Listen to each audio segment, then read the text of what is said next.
ఎంతో ఉంది. అందుకే 'ఆపరేషన్ వ్యాలంటైన్' లాంటి ఒక సినిమాని తీయగలిగాం. అండ్ తెలుగులో మొట్టమొదటి ఏరియల్ ఫిల్మ్ అవ్వబోతుంది ఇది. అండ్ ఇందాక మీరు విజువల్స్ చూస్తుంటే చాలా కొత్తగా ఎడ్జ్ ఆఫ్ ద సీట్ కూర్చుని గూస్ బంప్స్ వచ్చే మూమెంట్స్ చాలా ఉన్నాయి సినిమాలో.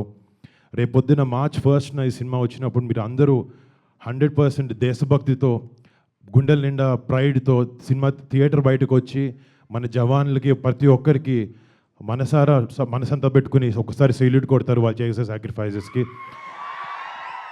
సో మేము ఈ సినిమా చేసే దానికి ఆబ్వియస్లీ సినిమా అంటే బిజినెస్, డబ్బులు సంపాదించాలి, ఇవన్నీ మాకున్నాయి. బట్ కొన్ని సినిమాలతో ఇలాంటి ఒక మంచి సన్నివేశాలని, మన జవాన్లు ఏమైతే సాక్రిఫైసెస్ చేస్తారో, ఎన్ని గొప్ప పనులు చేస్తారో, వాళ్ళ బార్డర్ దగ్గర వాళ్ళ లైఫ్ని రిస్క్ చేసి వాళ్ళ ఫ్యామిలీస్ని పక్కన పెట్టి మన ఫ్యామిలీ సుఖంగా ఉండాలని చెప్పి అక్కడ పనిచేస్తారు. వాళ్ళందరినీ గుర్తు తెచ్చుకోవడానికి